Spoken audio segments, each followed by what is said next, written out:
Our Chief Correspondent Stuart Ramsay joins us now this morning from Jerusalem. Stuart, the UN warning of disastrous humanitarian consequences if people are made to leave those areas in Gaza. But yet Israel is warning them that they're putting their security on the line if they don't. What is happening?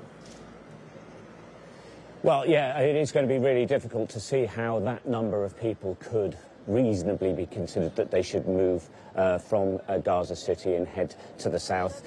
Where would they go? It's already insecure at the moment, and it's not going to get any better in the coming days.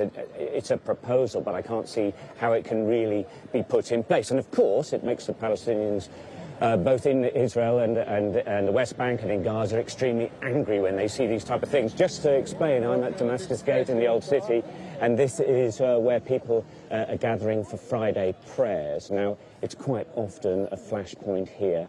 There are age restrictions being put in place, so basically young men can't go inside the Old City into Al-Aqsa Mosque.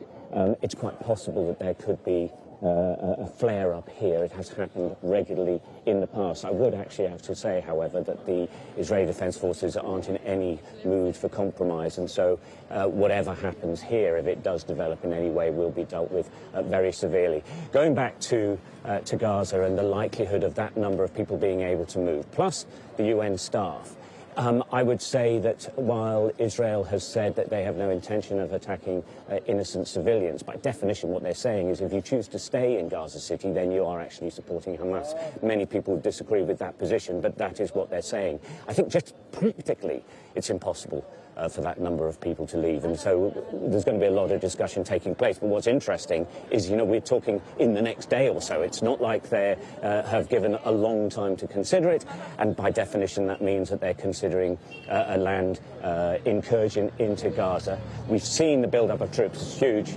Lots of artillery, lots of tanks, lots of armoured personnel carried. So it looks like that's what's going to happen. Israel has given every indication that it is what's going to happen, and I think most people in Israel want it to happen. But what happens to those civilians in Gaza, it's difficult to imagine how they can move.